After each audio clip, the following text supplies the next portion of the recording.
الحمد للہ رب العالمین والصلاة والسلام علی محمد الامین.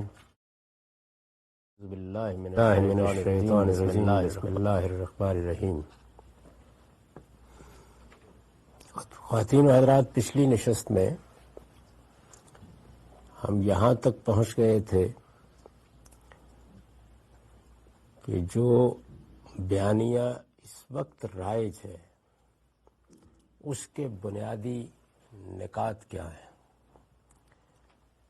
پہلے نقطے کی میں نے شرح و بسط کے ساتھ وضاحت کر دی تھی اور یہ بتایا تھا کہ دین کی جتنی بھی تعبیریں ہیں ان سب میں یہ ایک قدر مشترک ہے.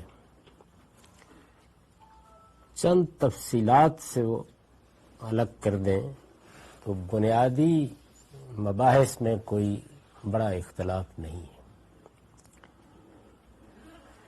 دوسری چیز جہاد کا تصور ہے.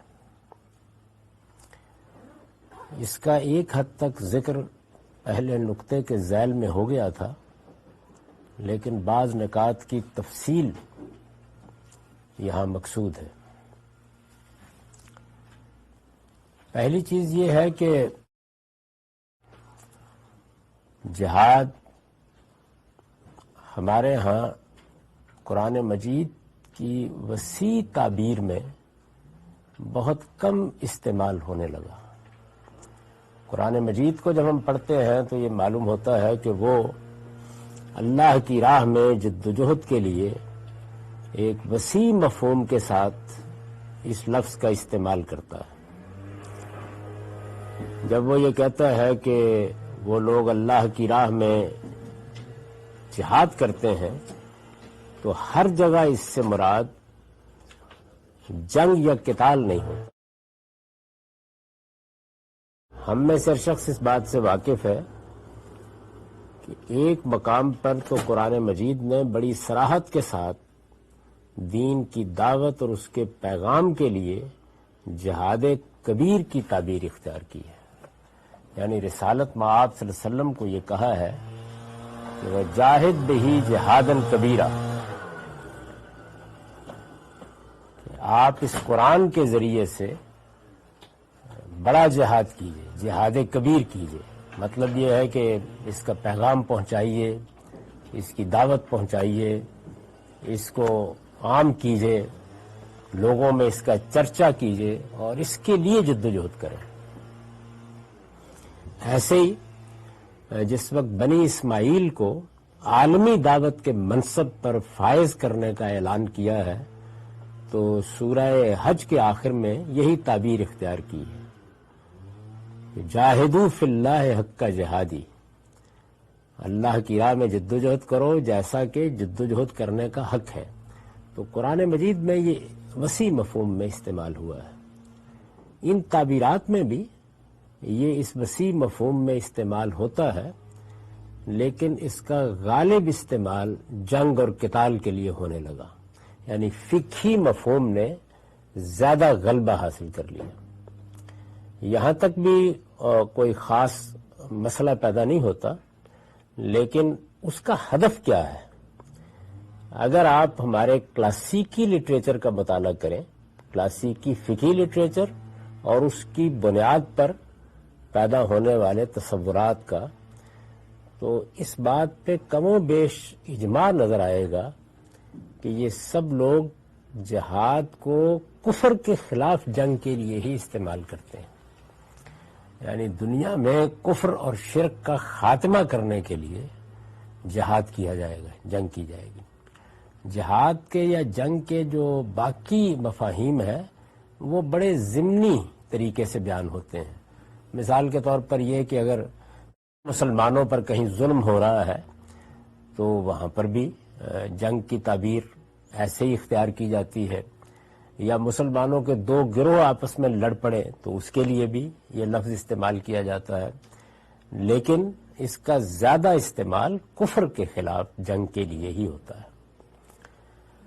اس کا ظاہر ہے ایک لازمی نتیجہ یہ نکلتا ہے کہ جب ہم جہاد کا لفظ کہتے ہیں اور اس کا کوئی اور ہدف یا مقصد بیان کرتے ہیں تو ان تعبیرات میں جو مذہبی ذہن بنا ہے وہ اصلاً یہ محسوس کرتا ہے کہ کسی چیز کی حقیقت کو مسخ کر دیا گیا ہے یا اس کی نفی کر دی گئی ہے یا بات ہی تبدیل ہو گئی ہے، کیونکہ اس کی نفسیات میں جہاد اور قتال اصلاً کفر کے خلاف ہے۔ یہ آپ جب فقہی لٹریچر کو دقت نظر سے پڑھیں گے تو یہ بات بڑی حد تک نمایاں ہو جائے گی، اور جو لوگ اس دقت نظر کے ساتھ اس کا مطالعہ نہیں کر سکتے یا ان کی استعداد نہیں ہے، میں نے پچھلی نشست میں بھی عرض کیا تھا کہ وہ عمار خان ناصر صاحب، مولانا عمار خان ناصر صاحب نے جو جہاد پر کتاب لکھی ہے اس کو پڑھ لیں۔ اس میں انہوں نے تفصیل کے ساتھ یہ بتا دیا ہے کہ کفر کے خلاف جنگ ہی اصلی مقصود ہے۔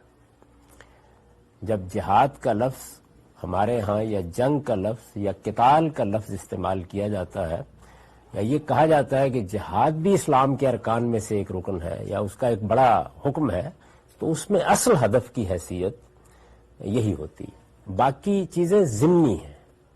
اور جب وہ یہ کہتے ہیں کہ مسلمانوں کی حفاظت کے لیے یا مسلمانوں کو پرسیکیوشن سے بچانے کے لیے، تو اگر آپ غور کریں تو اس میں بھی در حقیقت جو دوسری طرف کھڑے ہیں، یعنی جو ظلم کر رہے ہیں یا پرسیکیوٹ کر رہے ہیں، وہ اہل کفر ہی ہیں۔ تو جس وقت یہ بات کہی جاتی ہے تو گویا کفر کی شناعت اور بڑھ جاتی ہے، یعنی مقابلے میں صرف کفر ہی نہیں ہے بلکہ وہ مسلمانوں پر آمادہ ظلم بھی ہے، تو اس میں اور زیادہ شدت پیدا ہو گئی۔ یعنی کفر بجائے خود اس کا مستحق تھا کہ اس کے خلاف جہاد کیا جائے، اب کفر نے بڑی غلظت اپنے اندر پیدا کر لی کہ وہ آگے بڑھا اور اس نے مسلمانوں کو پرسیکیوٹ بھی کرنا شروع کر دیا، اس نے مسلمانوں کو دبانا بھی شروع کر دیا یا مسلمانوں کے اوپر کوئی اور اس نوعیت کا ظلم توڑنا شروع کر دیا۔ تو جو ہمارا مذہبی ذہن ہے وہ اصل میں اسی جگہ سے لے کر پھر یہ کہتا ہے کہ الکفر ملت واحدہ، یعنی جتنے بھی لوگ محمد الرسول اللہ صلی اللہ علیہ وسلم کو نہیں مانتے وہ سب کے سب اصل میں ان کے منکرین ہیں، اور یہ منکرین ایک ہی ملت ہے، یہ مسیحی ہوں، یہ ہندو ہوں، یہ یہود ہوں۔ پاکستان میں ہم یہ اصطلاح بہت سنتے ہیں، یہود و ہنود، اس سے بھی در حقیقت اسی چیز کو بیان کرنا مقصود ہوتا ہے۔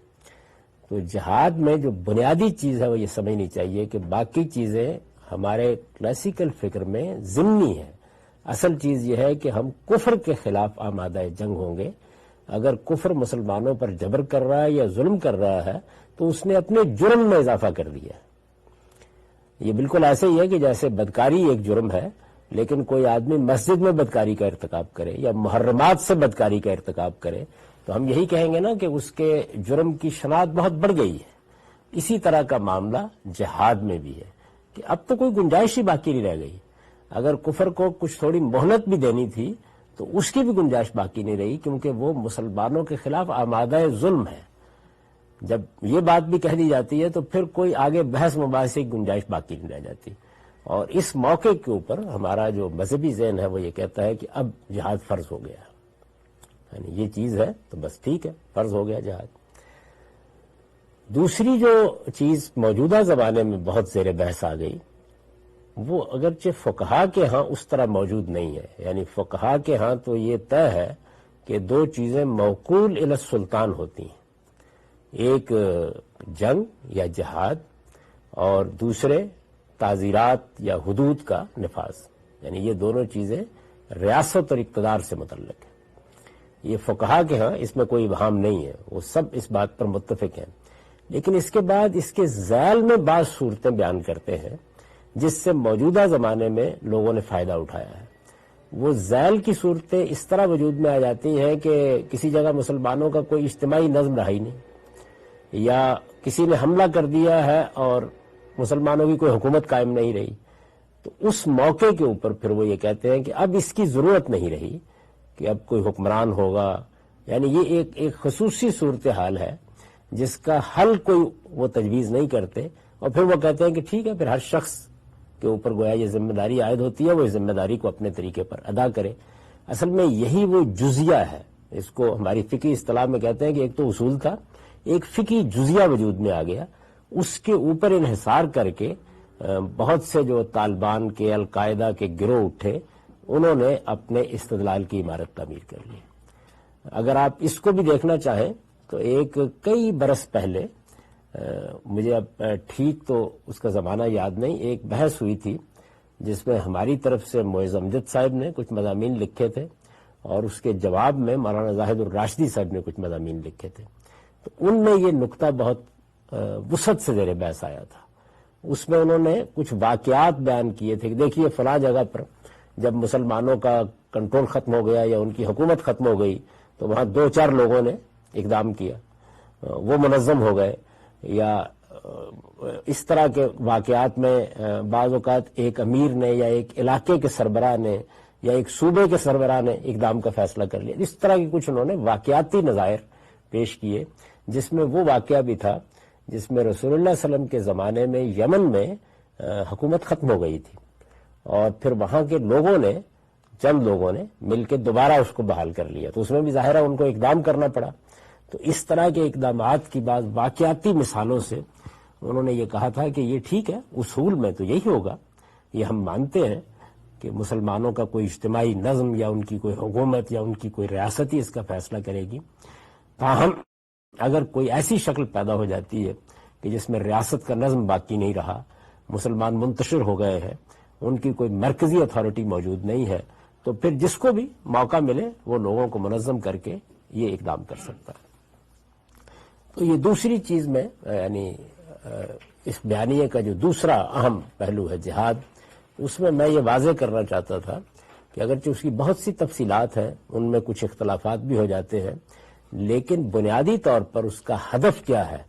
کلاسیکل فکر میں اس کا ہدف کفر ہی ہے، اس کو مٹانا ہے۔ اور کفر جب بولا جاتا ہے تو اس کا مطلب اللہ کا انکار نہیں ہوتا، اس کا مطلب ہے محمد الرسول اللہ کی نبوت کا انکار، یعنی یہی تعبیر اختیار کی جاتی ہے۔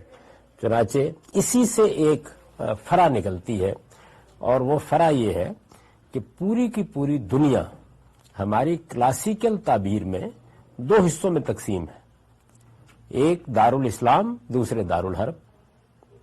یعنی دنیا میں جو بھی ممالک ہیں، جو بھی اقوام ہیں جو مسلمانوں کے زیر نگیں نہیں ہوئی، ایک تو یہ ہے نا کہ مسلمانوں نے کسی علاقے کو اپنی حکومت کا حصہ بنا لیا، تو وہ جیسے ہی حصہ بنا لیتے ہیں وہ دارالاسلام ہے۔ اس کی پھر کچھ آگے توضیحات ہیں کہ مسلمانوں کی حکومت قائم ہے تو اس وقت بھی دارالاسلام ہے، اگر مسلمان وہاں پہ اکثریت میں ہیں یا ان کی بہت بڑی تعداد ہے، وہ دین پر عمل کرنے کی آزادی رکھتے ہیں، تو پھر دارالاسلام کی کچھ ذیلی اور ضمنی قسمیں بھی وجود میں آ جاتی ہیں، لیکن وہ اس وقت میری بحث کا موضوع نہیں ہے۔ یعنی دنیا کو بنیادی طور پر 2 حصوں، بنیادی طور پر، کیونکہ درمیان میں ایک چیز آتی ہے اور وہ دارالصلح ہے، یعنی کسی حکومت، کسی قوم کے ساتھ آپ کی عارضی صلح ہو گئی، اور اس میں یہ بحث بہت دقت نظر کے ساتھ کی جاتی ہے کہ ابدی صلح کا کوئی امکان نہیں ہے، یعنی ابدی صلح کسی قوم کے ساتھ بھی نہیں ہو سکتی۔ یہ بات کہ آپ ہمیشہ کے لیے طے کر لیں کہ یہ قوم ہمارے ساتھ صلح کے معاہدے میں بندھی ہوئی ہے، ابدی دارالصلح کوئی نہیں ہوتا، وقتی ہوتا ہے۔ تھوڑے سے وقت کے لیے آپ نے کسی قوم کے ساتھ مصلحت کو سامنے رکھ کر صلح کر لی، کوئی آپ کا معاہدہ ہو گیا، یہ سب کچھ وقتی ہی ہونا چاہیے۔ اگر آپ کے پاس اتنی طاقت ہے کہ آپ کو صلح کی ضرورت نہیں ہے تو یہ کوئی پسندیدہ طریقہ نہیں ہے کہ آپ کسی کے ساتھ صلح کریں، لیکن بعض اوقات طاقت کے لحاظ سے، حالات کے لحاظ سے آپ کو کچھ مصلحت سے کام لینا پڑتا ہے، تو اس میں ایک تیسرا دار بھی وجود میں آتا ہے، وہ دار الصلح ہے، یعنی جس میں آپ کا معاہدہ ہو گیا ہے یا کوئی ایسا معاملہ ہو گیا، یہ عارضی ہونا چاہیے، یہ کوئی ابدی چیز نہیں ہو سکتی۔ ابدی طور پر دنیا 2 حصوں میں تقسیم ہے، ایک دارالاسلام ہے، دوسرے دارالحرب ہے۔ دارالاسلام میں نے آپ سے عرض کیا کہ اس کی کچھ ضمنی توضیحات بھی ہیں، لیکن اصلاً اس سے مقصود یہ ہے کہ جہاں اسلام کا غلبہ قائم ہے، اور دوسرے وہ تمام ممالک، تمام اقوام جو منکرین کی اقوام ہے، یعنی محمد الرسول اللہ صلی اللہ علیہ وسلم کو وہ اپنا پیغمبر نہیں مانتے، تو ان کے سب علاقے اصلاً دارالحرب ہیں، لہذا جب موقع ملے گا حملہ ہی کیا جائے گا، کفر کا خاتمہ کرنا ہے، اور وہ اپنی جگہ پر بھی یوں سمجھ لیجئے کہ جنگی علاقے ہی ہیں۔ دیکھیے یہ بات تو بہت چھوٹی سی ہے کہ دارالحرب ہے، اصل میں اس کے نتیجے میں بہت سے فقہی احکام مختلف ہونا شروع ہو جاتے ہیں. آپ کے علم میں ہے کہ ہندوستان میں یہ بحث ہو گئی تھی جب انگریزوں نے قبضہ کیا کہ اب یہ کیا ہے، دارالاسلام ہے یا دارالحرب. تو میں ایک مثال دے رہا ہوں سمجھانے کے لیے صرف، کہ جب یہ کہا گیا بعض علماء کی طرف سے کہ یہ دارالحرب ہو گیا، یعنی اب چونکہ انگریزوں نے قبضہ کر لیا، مسلمانوں کی حکومت ختم ہو گئی ہے، وہ مغلوب ہو گئے ہیں، تو اب یہ دارالحرب ہو گیا ہے. تو جن لوگوں نے کہا یہ دارالحرب ہو گیا، انہوں نے پھر کہا کہ یہاں اب سود کا لین دین ناجائز نہیں رہا. یہاں اگر آپ کسی ناجائز طریقے سے کسی کا مال لے لیں تو وہ حربی کا مال ہے، یعنی وہ ایک ایسے شخص یا ایک ایسی قوم کا مال ہے جو ایٹ وار ہے. دارالحرب کا مطلب یہ ہے کہ اس قوم کے ساتھ آپ ہمیشہ برسر جنگ ہے. جنگ عملاً ہو رہی ہے یا نہیں ہو رہی اس سے بحث نہیں ہے.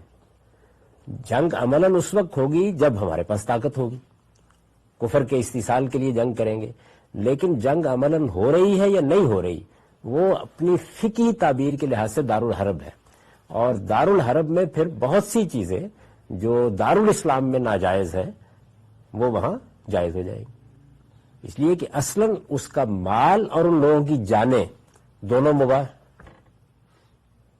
آپ کسی طریقے سے اگر ان کا مال حاصل کر لیتے ہیں، مثال کے طور پر آپ کے اور ان کے درمیان کوئی تجارتی معاملہ ہو رہا تھا، ابھی آپ کا جہاز اترا نہیں تھا، آپ کو 2 جہاز اور بھی مل گئے، تو آپ اگر لے کے ان کو دارالاسلام میں آ جائیں تو یہ مال غنیمت ہے، اس لیے کہ آپ ایٹ وار ہیں.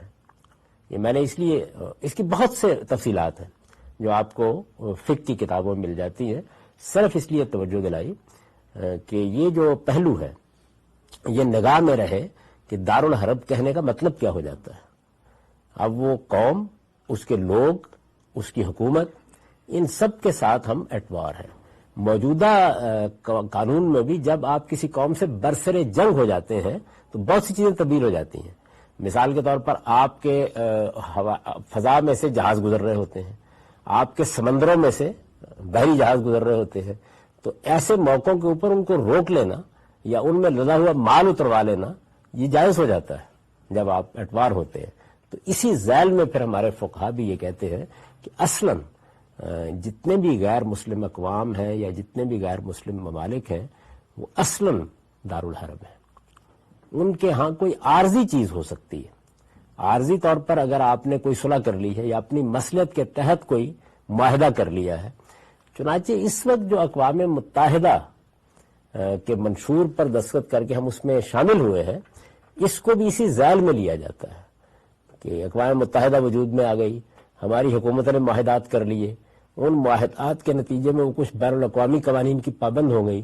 تو اس طرح سے بعض لوگ پھر یہ کہیں گے کہ اب ایک طرح سے دارالصلح کی سی صورت ہو گئی ہے. لیکن یہ ایک عارضی صورت ہے، یعنی اقوام متحدہ کے ادارے سے فائدہ اٹھانا یا اس میں شامل ہونا یہ ہماری ایک عارضی ضرورت ہے. اصلاً تو اس سب کچھ کو ختم ہو جانا چاہیے، اس کے اندر یہ میسج پوشیدہ ہے. اور یہی وجہ ہے کہ بہت سے علماء پھر توجہ بھی دلاتے رہتے ہیں کہ یہ بین الاقوامی معاہدات کی حیثیت کیا ہے، شرعی لحاظ سے کیا ہم ابدی طور پر ان میں بن گئے ہیں، کیا ہمیں ان میں سے بعض کا عاجی انکار نہیں کر دینا چاہیے، مسلمان حکومتوں کو اس معاملے میں کیا کرنا ہے. تو یہ جتنی چیزیں ہیں یہ سب پھر اس کی فرع کے طور پر پیدا ہونی شروع ہو جاتی ہیں، اور اس میں بہت سے مسائل ہیں جو زیر بحث آ جاتے ہیں. جہاد کا یہ تصور کوئی محض سادہ چیز نہیں ہے، یعنی اس کے بہت سے فروع ہیں جو اس نیریٹو کے اندر موجود ہیں. اور ایک طالب علم ان کو مدرسوں میں پڑھتا ہے، وہ فقہی کتابوں میں پڑھتا ہے، ان کی تفصیلات دیکھتا ہے، تو اس سے ایک ذہن وجود میں آتا ہے. یعنی نیریٹو کوئی معمولی چیز نہیں ہوتی.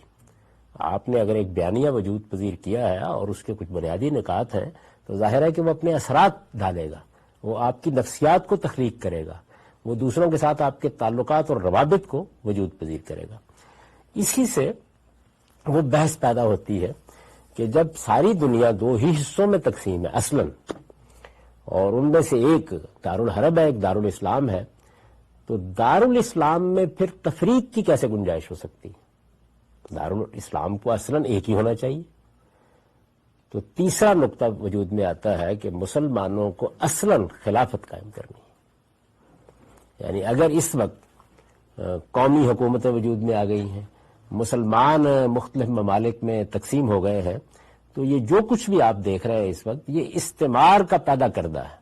یعنی ہماری بدقسمتی یہ ہوئی کہ بہت سے مسلمان ممالک مفتوح ہو گئے، بلکہ پوری مسلم دنیا ہی ایک لحاظ سے مفتوح ہو گئی. بہت سے حصے برطانیہ کے پاس چلے گئے، بہت سے حصے فرانسیسیوں کے پاس چلے گئے، بہت سے حصے ولندیزیوں کے پاس چلے گئے. تو اس طریقے سے عالمی سطح پر مسلمان مغلوب ہوئے، اور پھر استعمار نے یہ پسند نہیں کیا کہ دوبارہ مسلمانوں کی ایک جمعیت یا دارالاسلام وجود میں آئے، تو انہوں نے مسلمانوں کو مختلف اقوام میں بانٹ دیا. اصل پیغام وہی تھا کہ نیل کے ساحل سے لے کر تا بخاک کاشگر مسلمانوں کو ایک ہی ہونا چاہیے. یہ وہ چیز ہے جس کو پین اسلامزم بھی کہا جاتا ہے. اس کے لیے بہت سے لوگوں نے ایک زمانے میں جدوجہد بھی کی. یہ معلوم ہے کہ اس میں سب سے پہلے بحالی کی ایک تحریک کہہ سکتے ہیں جمال الدین افغانی نے چلائی. مختلف ملکوں میں گئے، وہ انہوں نے فرانس میں جا کے ایک رسالہ العروۃ الوثقیٰ کے نام سے نکالا، اور اس طرح سے پورے عالم اسلام پر ان کے اثرات ہوئے. اگر کبھی آپ علامہ اقبال کا جاوید نامہ پڑھیں تو آپ کو احساس ہوگا کہ جمال الدین افغانی کو وہ کیا جگہ دیتے ہیں. اس میں بڑی دل نواز نظمیں بعض مقامات ہیں. سید الساد مولانا جمال بہت ہی شاندار اشعار کہیں اور اس میں ان کا تعارف کرایا ہے. اس کے بعد بھی بعض لوگ ایسے ہی پیدا ہوئے. پھر آہستہ آہستہ مسلمان اہل علم نے یہ طریقہ اختیار کر لیا کہ پہلے یہ جو ممالک وجود میں آ گئے کچھ ان کو سنبھال لیا جائے. پہلے یہ دیکھیے، پہلے کا لفظ خود بتاتا ہے کہ یہ منزل نہیں ہے. منزل یہی ہے کہ یہ ممالک کی اور اقوام کی سرحدیں ختم ہوں اور ان کی جگہ پہ دارالاسلام وجود میں آئے. دارالاسلام کا لفظ جب بولا جاتا ہے تو اس میں یہ چیز آپ سے آپ شامل ہے کہ اگر دارالاسلام میں کچھ لوگ غیر مسلم رہتے ہوں گے، دوسرے مذاہب کے ماننے والے رہتے ہوں گے دارالاسلام میں، تو ان کا اسٹیٹس دوسرے درجے کے شہری کا ہو سکتا ہے. یعنی جدید قومی ریاست کا یہ تصور جو اس وقت دنیا میں رائج ہے کہ اس میں سب لوگ برابر کے شہری ہیں، یہ اس پوری تعبیر میں کسی جگہ بھی ٹھیک نہیں بیٹھتا. یعنی دارالاسلام تو ہر حال میں اسلام کے غلبے کی جگہ ہے، وہ اسلام کا گھر ہے. میرے گھر میں میرے مہمان کی حیثیت میری نہیں ہو سکتی. دارالاسلام کے لفظ کو دیکھیے، دارالاسلام کا مطلب یہ ہے کہ یہ مسلمانوں کا گھر ہے، اس میں مسلمانوں کا غلبہ ہے، اس میں مسلمان ہی اصل مالک ہے، یہ زمین مسلمانوں کی ہے. اس میں کسی دوسرے کے لیے یہ حیثیت مانی نہیں جا سکتی کسی طریقے سے کہ وہ ہمارے برابر ہوگا. اس کو ہمارے رحم و کرم پر وہاں رہنا ہے. یعنی دوسرے لفظوں میں یہ کہیے کہ ہمارا اور اس کا رشتہ حاکم اور محکوم ہی کا ہو سکتا ہے، برابر کے شہری کا نہیں ہو سکتا. تو یہ کلاسیکل تعبیر جس وقت دارالاسلام کے تصور کو پیش کرتی ہے تو لازمی طور پر اسی سے پھر وہ چیز پیدا ہوتی ہے کہ دارالاسلام کو ایک ہونا چاہیے اور یہ ممالک اور یہ قومیں ختم ہو جانی چاہیے. یہ قومی ریاستیں یہ تو اصل میں استعمار نے پیدا کر دی ہیں اور اس طرح مسلمانوں کی طاقت بھی بانٹ دی ہے. جتنی جلدی ممکن ہو سکے اس سے نجات حاصل کی جائے اور جو لیڈرشپ یا جو رہنما ان قومی ریاستوں کو قائم کیے ہوئے ہیں وہ اصل میں استعمار کے گواشتے ہیں. یعنی ان کو یا تو شعور نہیں ہے اس بات کا اور یا ان کو ایجنٹ کے طور پر ہمارے اوپر مسلط کر دیا گیا ہے، ورنہ اصل بات یہی ہے اور اسی کو وجود پذیر ہونا چاہیے. یہ جو دارالاسلام ہے اس کے مقابل میں جو دوسری چیز ہے وہ دارالحرب ہے. تو دارالحرب کے ساتھ پہلی بات تو یہ کہ آپ ایٹ وار ہیں، اور جب آپ ایٹ وار ہیں اور مقصد کفر کو مٹانا ہے تو اس کا پھر لازمی نتیجہ یہ ہوگا کہ آپ اس کو بھی محکوم ہی بنائیں گے. یعنی اس کے ساتھ بھی آپ کا ریلیشن کسی برابر کی قوم یا برابر کے ملک کا قائم نہیں ہو سکتا، اس کی کوئی گنجائش نہیں ہے. ایک دارالصلح جو درمیان میں نے عرض کیا کہ وجود میں آتا ہے وہ اس سے زیادہ کوئی خدمت انجام نہیں دیتا کہ وہ ایک عارضی نوعیت کی چیز ہے جو کسی مصلحت کے تحت اختیار کر لی گئی ہے. جتنی جلدی ممکن ہو سکے وہاں پر بھی آپ کو اپنا غلبہ ہی قائم کرنا ہے. تو خلافت کے باہر کیا ہوگا؟ ادھر مسلمان الملت الواحدہ، ادھر کفر الملت الواحدہ، ادھر دارالاسلام کی ایک سلطنت، ایک ریاست، یہی چیز ہے کہ جو ہمیں پڑھائی جاتی ہے، یہی ہمیں بتایا بھی جاتا ہے، اسی کے لیے ایک جذبہ بھی پیدا کیا جاتا ہے کہ اصل میں یہی ہونا ہے۔ اور اگر آپ غور کریں تو جس وقت ایک مذہبی ذہن بہت سی چیزوں سے اختلاف کے باوجود علامہ اقبال کو بڑی عزت اور احترام اور عقیدت کی نظر سے دیکھتا ہے، تو وہ یہ ہے کہ وہ یہی پیغام دے رہے ہیں، ایک ہو مسلم حرم کی پاسبانی کے لیے، نیل کے ساحل سے لے کر تا بقا کے کاشگر، اور پھر یہ کہ تو ہے مرغ حرم اڑنے سے پہلے پرفشاں ہو جا، غبار آلودہ رنگ و نسل ہے بالو پت تیرے۔ اسی وجہ سے اقبال بڑا شدید احتجاج کرتے ہیں وطنیت کے جدید تصور پر۔ ان کی جو نظم ہے بانگ درا میں، اس میں انہوں نے بہت سخت باتیں کہی۔ انہوں نے یہ کہا کہ ان تازہ خداؤں میں بڑا سب سے وطن ہے، جو پیرہن اس کا ہے وہ مذہب کا کفن ہے۔ یعنی اس سے زیادہ سخت بات تو نہیں کہی جا سکتی۔ پوری نظم کو اگر آپ پڑھیں تو وہ یہ بتا رہی ہے کہ یہ قومی وطن سے مراد کیا ہے؟ وطنیت بحیثیت ایک سیاسی تصور۔ نظم کا عنوان یہ ہے، یعنی وطن بحیثیت ایک جغرافی حقیقت کے، اس سے اقبال محبت کرتے ہیں، ہے نا۔ ایک آدمی عرب ہے، ایک آدمی ہندی ہے، اس پر ان کو کوئی اعتراض نہیں ہے، یہ تو شناخت ہے۔ لیکن یہ وطن سیاسی وطن نہیں ہے، یہ وطن جغرافی وطن ہے۔ تو جغرافی وطن تو ہر ایک کا مختلف ہوگا۔ یعنی ایک آدمی اگر ملیشیا میں پیدا ہوا ہے، ایک مراکش میں پیدا ہوا ہے، تو جغرافی وطن کو تو آپ نہیں کر سکتے۔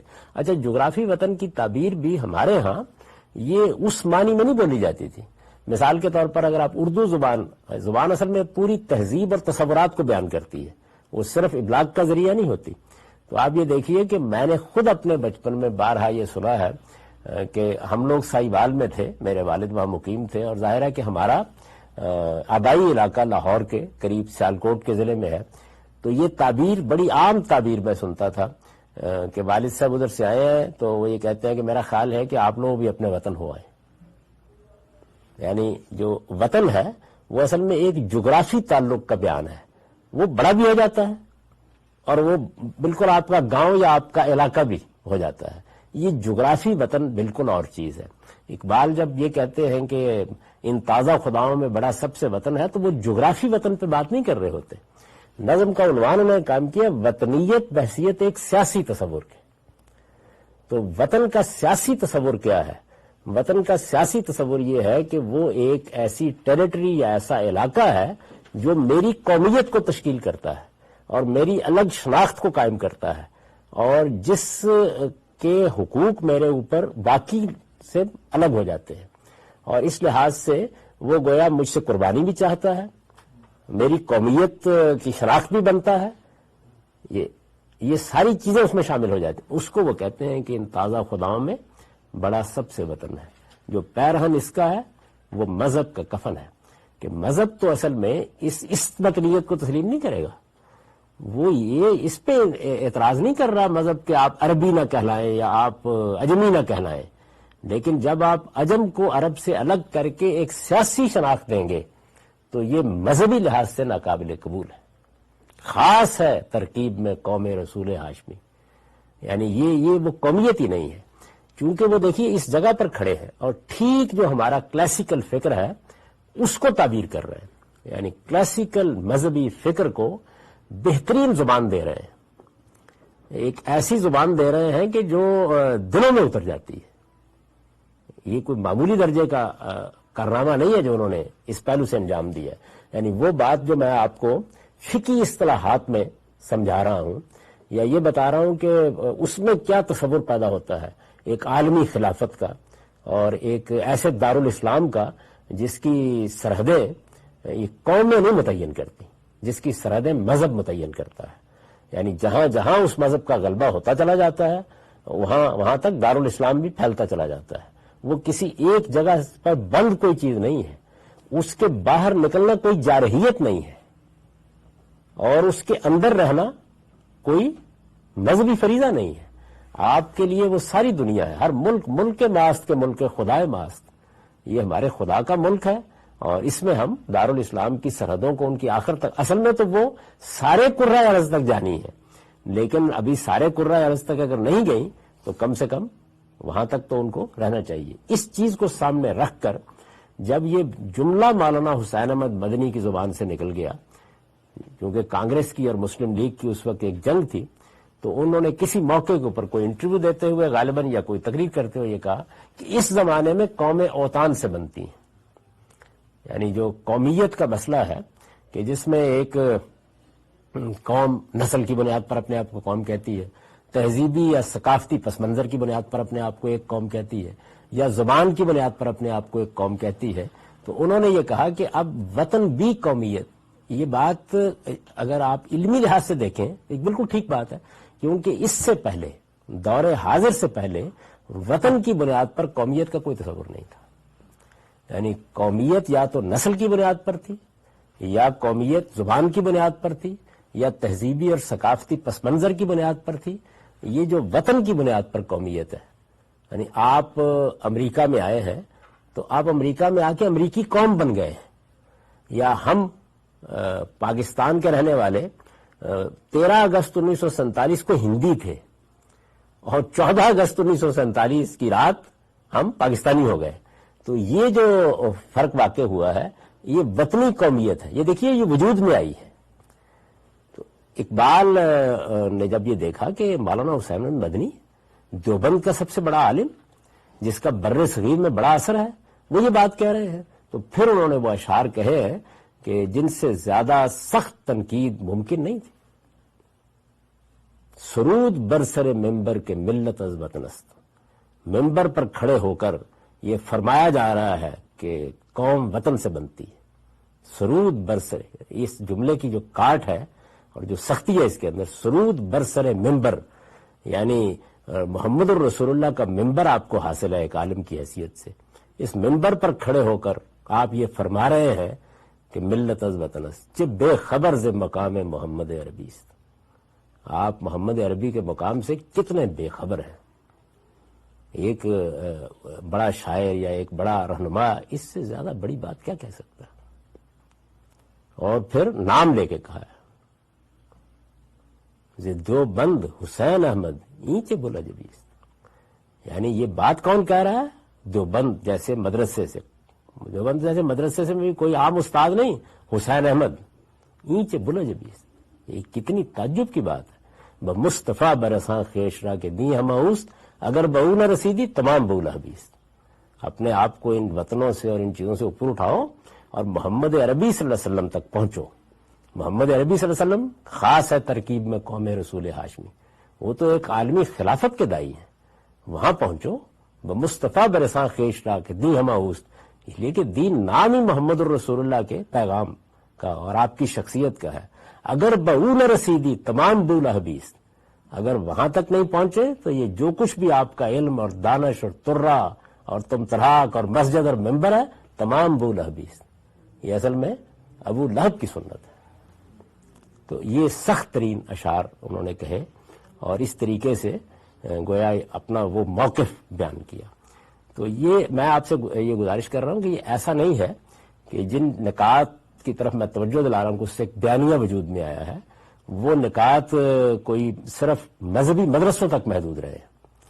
پھر اسی کو سامنے رکھ کر مولانا سید ولی اللہ صاحب مودودی نے وطنی قومیت کے اس تصور کے اوپر وہ تنقیدیں لکھی جو اب آپ کو ان کی کتاب مسئلہ قومیت میں ہی ملتی ہیں، اور جس کے بہت سے پہلو انہوں نے اپنی کتاب مسلمان اور موجودہ سیاسی کشمکش میں بھی واضح کیے ہیں۔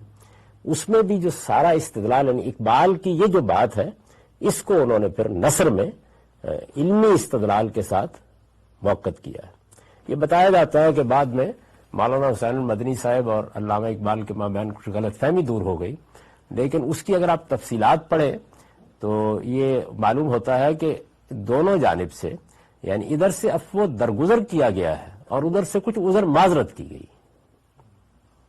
یعنی یہ نہیں ہوا کہ مسئلہ سلجھ گیا ہے یا علامہ اقبال نے اپنا موقف واپس لے لیا ہے، وہ پوری قوت کے ساتھ اسی چیز کو بیان کر رہے ہیں، اور پھر اس مضمون کو انہوں نے اپنی سب کتابوں میں بیان کیا ہے۔ یعنی آپ کو اس جاوید نامے میں ملے گا. جاوید نامے کا جو آخری حصہ ہے خطاب بجاوید، جس میں انہوں نے اپنے بیٹے کو مخاطب کر کے نصیحتیں کی ہیں، اس کے اندر اگر آپ دیکھیں تو یہی چیز ہے تمام تر جس کو وہ واضح کرنے کی کوشش کر رہے ہیں.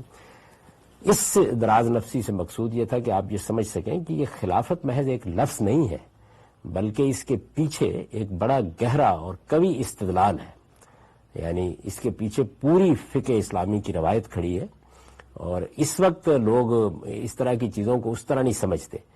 یہ آپ کے علم میں ہے کہ جس وقت خلافت کا الغاء ہوا، یعنی مصطفیٰ کمال عطا ترک نے خلافت کا الغاء کیا، تو یہ مسلمانوں کے لیے ایک بہت بڑا حادثہ بن گیا، اور خاص طور پر ہندوستان میں تو ایک بڑی تحریک چلی، تحریک خلافت. انگریز مستشرقین نے اس زمانے میں یہ نقطہ پیدا کیا کہ اس کے اوپر آپ کیا ماتم کر رہے ہیں، آپ لوگوں کے ہاں تو آپ کی فقہ میں یہ بات لکھی ہوئی ہے کہ مسلمانوں کا خلیفہ صرف قریشی ہو سکتا ہے، تو ترک تو قریشی نہیں ہے. تو یہ آپ کے علم میں ہے کہ اس زمانے میں مولانا ابوالکلام آزاد جیسے عبقری شخص نے پھر وہ خطبہ دیا جو بعد میں تحریری شکل میں بھی شائع ہوا مسئلہ خلافت کے عنوان سے، اور اس میں انہوں نے یہ بتایا کہ نہیں، ایسی کوئی چیز نہیں ہے، یہ تو اصل میں ایک خبر تھی جو رسول اللہ نے اپنے بعد کے زمانے میں دی تھی. یعنی صرف یہ بتایا تھا کہ میرے بعد قریشی خلفاء ہوں گے، اس کا کسی حکم سے تعلق نہیں تھا.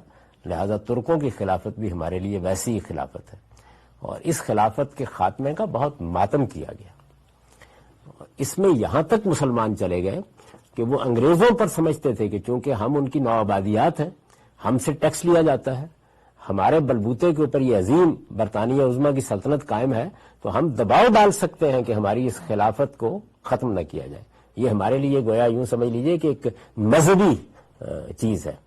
یعنی خلافت محض ایک سیاسی انتظام نہیں ہے، بلکہ اس سے زیادہ ایک مذہبی چیز ہے. تو تیسری چیز جو ہے وہ خلافت، وہ اصل میں یہاں سے پیدا ہوتی ہے. یعنی اس کا پورا جو پس منظر ہے اس کو بہت اچھی طرح ذہن نشین کر لینا چاہیے کہ اس کے ساتھ نہ صرف یہ کہ علم وابستہ ہے، فقہ وابستہ ہے، اسلامی قانون کی روایت وابستہ ہے، بلکہ اس سے آگے بڑھ کر اس دور میں بعض جلیل القدر مفکرین جیسے جمال الدین افغانی یا علامہ اقبال یا مولانا سید ولی اللہ مودودی ہے، انہوں نے اس کو ایک بڑا مسئلہ بنا دیا ہے اور اس کو پیش کیا ہے، اور بڑی طاقتور زبان میں پیش کیا ہے جو دلوں کو گرماتی بتایا انہوں نے. اگرچہ پھر میں وہی گزارش عرض کروں گا کہ بعض اوقات ایسا ہوتا ہے کہ اختلاف اصل میں کسی تدبیر میں ہو رہا ہوتا ہے. مثلا خلافت کی تحریک جب چلائی جا رہی تھی تو مولانا محمد علی جوہر سب کے محبوب تھے، یعنی وہ مسلمانوں کے اس وقت ایک بڑے لیڈر سمجھے جاتے تھے. وہ تحریک چلا رہے تھے، اور تحریک اس جوش جذبے کے ساتھ چلا رہے تھے کہ بولی اماں محمد علی کی جان بیٹا خلافت پہ دے دو. یعنی خلافت پہ جان دینے کے لیے مسلمانوں کو منظم کیا جا رہا تھا، اور ہندوستان بھر میں ایک بہت بڑی تحریک چل رہی تھی. کبھی آپ کو موقع ملا ہو، مولانا سید ولی اللہ صاحب مودودی جب کبھی اپنی جماعت کا پس منظر کو بیان کر کے تعارف کراتے ہیں تو ہمیشہ تحریک خلافت سے شروع کرتے ہیں. بلکہ جب 1971 کے انتخابات میں شکست ہو گئی تو کچھ دن بعد وہ ایک بڑی صدمے کی چیز تھی، بالکل خلاف توقع ہوا. جماعت اسلامی اور مولانا مودودی کا خیال یہ تھا کہ 70 سے کم نشستیں تو کسی طرح بھی نہیں آئیں گی، اگر ہم حکومت نہیں بنا رہے ہوں گے تو ہم ایک بڑی قوت ہوں گے پارلیمنٹ کے اندر. لیکن بالکل سفایا ہو گیا، یعنی کچھ باقی نہیں رہا. تو کوئی 10-15 دن کے بعد جب کچھ سنبھل گئی صورتحال تو مولانا سید ولی اللہ صاحب مودودی نے شریف پارک میں ایک تقریر کی. وہ تقریر چھپی ہوئی ہے اور ایک مفصل تقریر ہے، آپ اس کو پڑھیے تو وہ جماعت اسلامی کا اور اپنا پورا پس منظر بیان کرتے ہوئے یہیں شروع کرتے ہیں. یعنی تحریک خلافت نے در حقیقت پہلی مرتبہ وہ احساس پیدا کیا کہ اب مسلمانوں کے احیاء کے لیے ایک طویل جدوجہد کرنا پڑے گی. پہلے تو یہ خیال تھا کہ بس ہم ایک تحریک چلائیں گے اور خلافت کو بچا لیں گے. تو علامہ اقبال اب یہاں تدبیر میں اختلاف کر رہے ہیں، یعنی تصور ان کا بھی وہی ہے، تدبیر میں اختلاف کر رہے ہیں. اور وہ یہ کہہ رہے ہیں کہ خلافت کی کرنے لگا تو گدائی، خریدے نہ ہم جس کو اپنے لہو سے. یہ دیکھیے، خریدے نہ ہم جس کو اپنے لہو سے، مسلمان کو ہے ننگ وہ بادشاہی.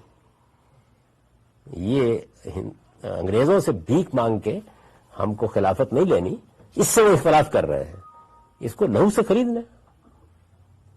چنانچہ اس زمانے میں جو ایک بڑی تحریک اٹھی مسلمانوں کے اندر علامہ عنایت اللہ مشرقی کی تحریک، خاکسار تحریک جس کو کہتے ہیں، اس نے پورے دین کی تعبیر اسی لہو کے حوالے سے کی. یعنی یہ بات کہ کسی علاقے میں حق سلطنت کیسے قائم ہوتا ہے. مثلا آج ہم یہ کہتے ہیں کہ وہاں کی اکثریت اگر کسی قوم کی ہے تو اس کو حق ہے. میں مثال دے رہا ہوں بات سمجھانے کے لیے. انہوں نے کہا نہیں، تاریخ میں کسی قوم نے خون کتنا دیا ہے اس کی مقدار طے کرے گی کس کا حق ہے. تو اس وجہ سے ہندوستان میں عددی اکثریت ہندوؤں کی ہے، لیکن ہندوستان کی وحدت کے لیے خون کس نے دیا؟ وہ ہم نے دیا ہے. تو اس کی بنیاد پر انہوں نے بر صغیر کی سب سے بڑی عسکری تحریک اٹھائی. بہت کم لوگ جانتے ہیں. اگر کبھی آپ کو شوق ہو تو جانباز مرزا نے 4 جلدوں میں خاکسار تحریک کی تاریخ لکھی ہے. اس سے آپ کو اندازہ ہو سکتا ہے کتنی بڑی تحریک تھی. اتنی بڑی تحریک تھی کہ 9 لاکھ باقاعدہ ممبر تھے اس کے ہندوستان میں اس زمانے میں، اور اس میں جی ایم سید اور نواب بھوپال جیسے لوگ شامل تھے، اور ایک عسکری روح گویا لوگوں کے اندر انہوں نے پھونک دی تھی. اس میں بھی ہدف کیا تھا؟ یہی عالمی خلافت کا قیام. وہ چپ راست کرتے تھے، باقاعدہ پریڈ ہوتی تھی، اور ایسی غیر معمولی طاقت پیدا کر دی. خود علامہ مشرقی 12 ایسا ہوا کہ وہ تاخیر سے پہنچے تو اس میں کوڑوں کی سزا دی جاتی تھی، تو انہوں نے بھی اپنی پیٹھ پر کوڑے کھائے. ایک عام آدمی کے طریقے پر انہوں نے منظم کر دیا لوگوں کے. اس کے لیے بعد ایسے قواعد ضوابط بنائے گئے. اچھا، پھر عام آدمی سے اس کا رشتہ قائم کرنے کے لیے انہوں نے خدمت کو ایک سمبل یا علامت بنا دیا. اگر اچانک آپ کے دروازے پر دستک ہوگی تو ایک آدمی آپ سے پوچھے گا کہ معلوم ہوا ہے کہ آپ کی بیٹی کی کل یا پرسوں شادی ہونے والی ہے. یہ عام نظارہ لوگ دیکھتے تھے. تو آپ نے کہا کہ جی ہاں یہ ہوتا ہے. تو اب کیا ہوگا؟ خاکساروں کا دستہ آئے گا، وہ آ کے آپ کی گلی صاف کر دے گا، وہ آپ کی نالیاں صاف کر دے گا، وہ آ کے آپ کے سارے کام کو سنبھال لے گا. وہ آئیں گے، آ کے آپ کی شادی کے موقع پر کھانا تقسیم کریں گے، وہ آ کے برتن دھو دیں گے. وہ سارا کام کرنے کے بعد ایک کھیل منہ میں ڈالے بغیر چلے جائیں گے.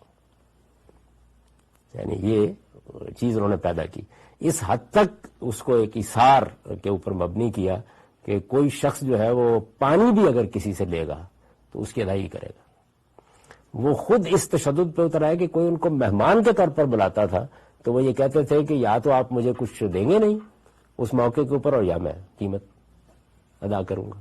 تو جو خاکساروں پر گولی چلائی گئی تھی لاہور میں، یہ ہمارا جو 23 مارچ کا اجتماع ہوا ہے اس سے پہلے، تو یہ معلوم ہے کہ اس میں بہت سے خاکسار شہید ہو گئے تھے. تو اس میں ایک خاکسار اس حال میں اس کی میت اٹھائی گئی کہ اس کے حال میں وہ اس زمانے کا ایک ٹکا پکڑا ہوا تھا، اور وہ کسی عورت کو جو پانی پلانے آئی تھی، اصل میں وہ دینا چاہ رہا تھا کیونکہ اس نے منہ میں پانی ڈال دیا تھا اس کے. تو اس کو یہ بتایا گیا تھا کہ اس کے بغیر تم پانی بھی، مرتے ہوئے پانی کے گھونٹ بھی کسی سے نہیں لے سکتے، تو میں اس کی ادائیگی کرنی چاہیے.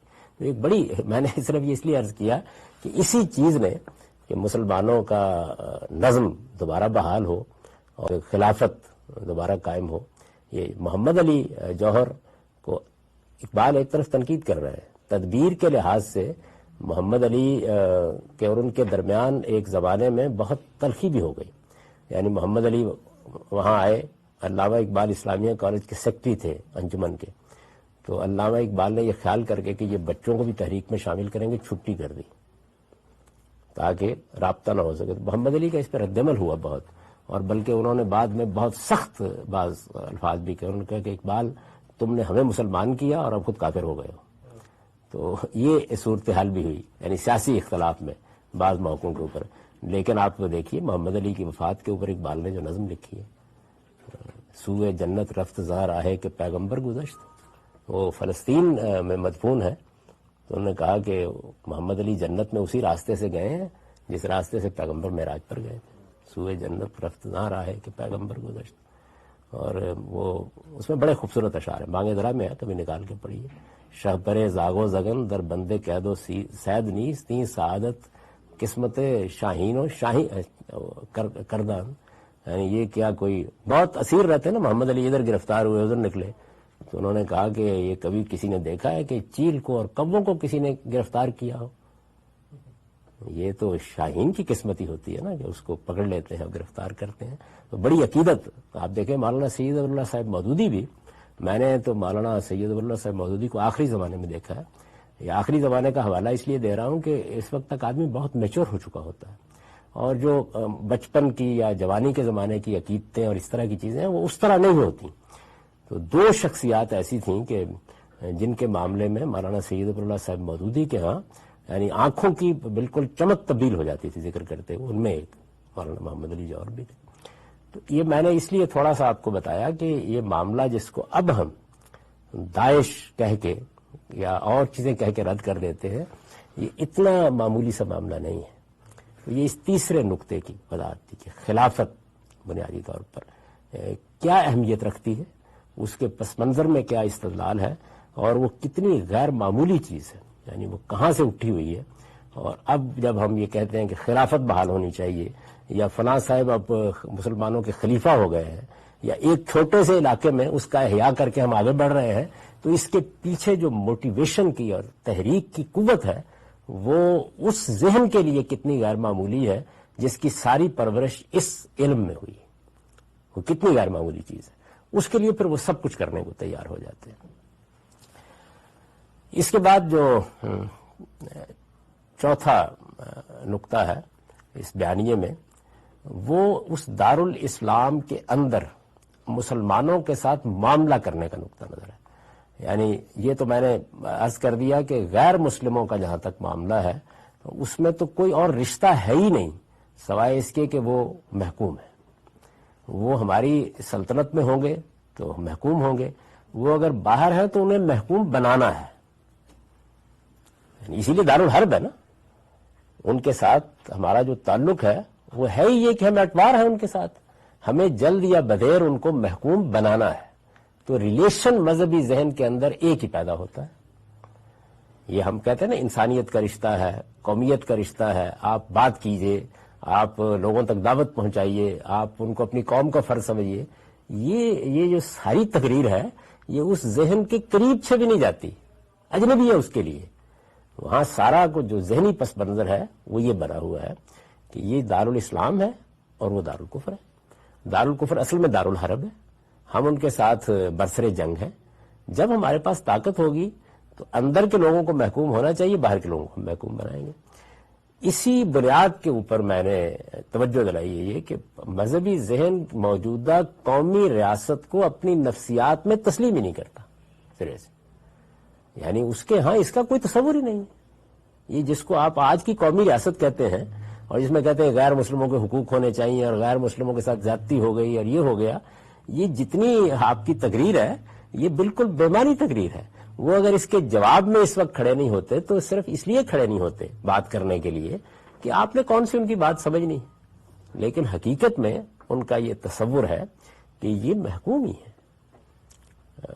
ایک صاحب نے ابھی جب میں نے بیانیے کے اوپر تنقید کی ہے اور جوابی بیانیہ لکھا تو انہوں نے یہ کہا کہ بھئی ہم کو تو ہر حال میں غلبہ حاصل کرنا تھا, تو آج کے زمانے میں اگر وہ غلبہ ہم کو تلوار سے حاصل کرنا ممکن نہیں رہا تو جیسے ہی ہمیں اکثریت پر مبنی ایک ملک ملا تو ہم نے کر لیا.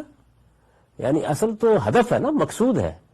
یہ آپ کیسے کہہ رہے ہیں کہ برابر کے شہری ہوں گے یا برابر کی حیثیت ہوگی؟ غلبہ تو ہم نے ہر حال میں حاصل کرنا تھا, بندوق سے نہیں تو چلے جمہوریت ہی صحیح. ہمارا ہدف اور ہمارا مقصد وہی تھا جس کو. تو پہلے یہ اسی وجہ سے آپ نے دیکھا ہوگا کہ جب مذہبی ذہن پاکستان کو بھی دیکھتا ہے تو وہ کہتا ہے کہ یہ قدم اول ہے.